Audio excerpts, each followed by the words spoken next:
چلیے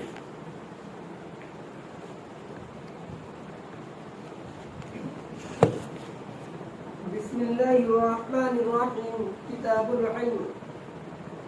باب فضل العلم وقول الله عز وجل يرفع الله الذين آمنوا منكم والذين أوتوا العلم درجات والله بما تعملون خبير. وقوله رب زدني علما. بسم اللہ الرحمن الرحیم. کتاب العلم، مائک نہیں چل رہا. کتاب العلم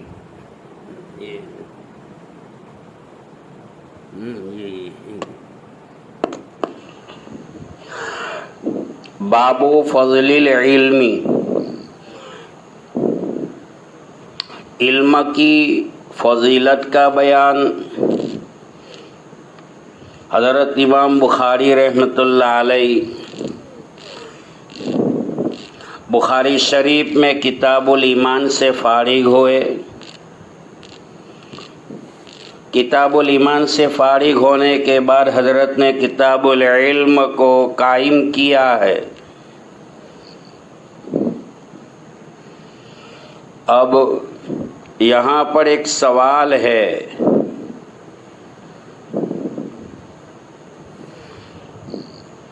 کہ حضرت امام بخاری رحمۃ اللہ علیہ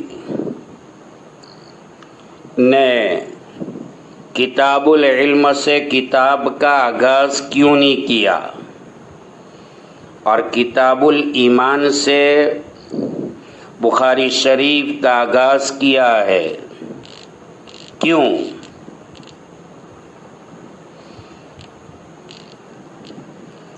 جواب یہ ہے، اعمال کو صحیح ڈھنگ سے ادا کرنے کے لیے علم ضروری ہے. اس لیے ایمان کے بعد علم کا بیان لا رہے ہیں. ایمان بھی تو ایک عمل ہے، چنانچہ حضرت امام بخاری رحمۃ اللہ علیہ نے پیچھے بار بار کہا ہے کہ ایمان قلب کا ایک عمل ہے. جب ایمان قلب کا عمل ہے تو کتاب العلم کو کتاب الایمان سے پہلے لانا چاہیے تھا. ایمان کے بارے میں علم ہوگا تب ہی تو لوگ ایمان لائیں گے. یہ ایک سوال ہے کہ حضرت نے کتاب الایمان کو پہلے مقدم کیوں کیا اور کتاب العلم کو مؤخر کیوں کیا؟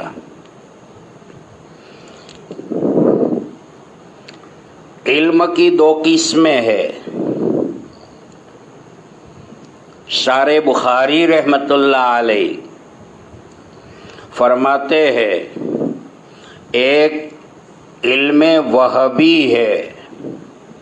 وہبی کے معنی فطری علم،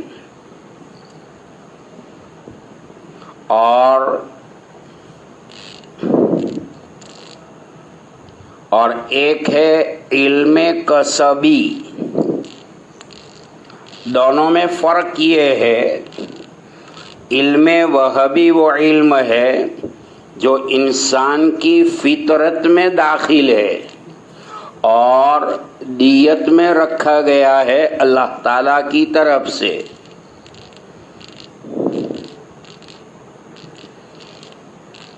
اور علم اکتسابی وہ علوم ہے جیسے کہ بندہ خود اپنے اختیارات سے وہ علم حاصل کرتا ہے. تو علم اکتسابی وہ علم ہے کہ جو بندہ اپنے اختیار سے خود حاصل کرے. وہ علم ایمان سے مؤخر ہے.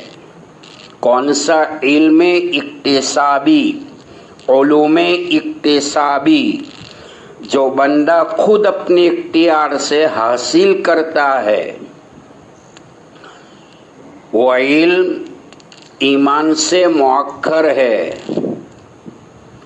تو یہاں پر حضرت امام بخاری رحمۃ اللہ علیہ کتاب الایمان کے بعد کتاب العلم کو بیان کر رہے ہیں، تو یہاں پر علم اکتسابی ہے، اور علم اکتسابی ہی مراد ہے۔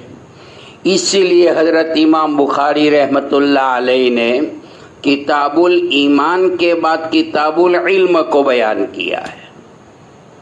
اعتراض ختم ہو رہا ہے۔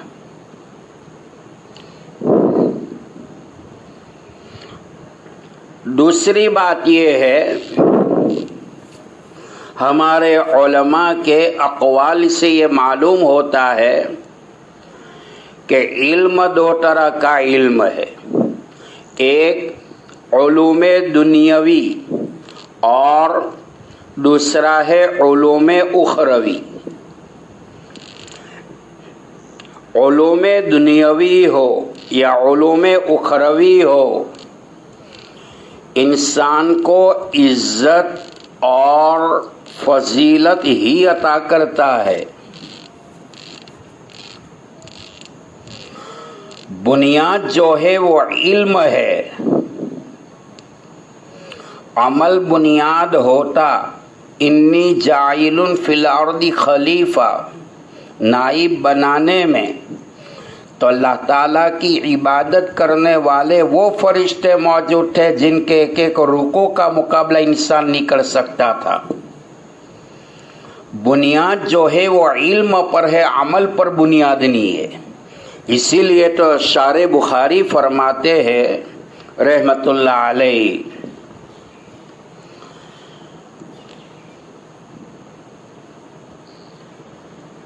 کہ ایمان بھی تو ایک عمل ہے، اور ایمان قلب کا ایک عمل ہے۔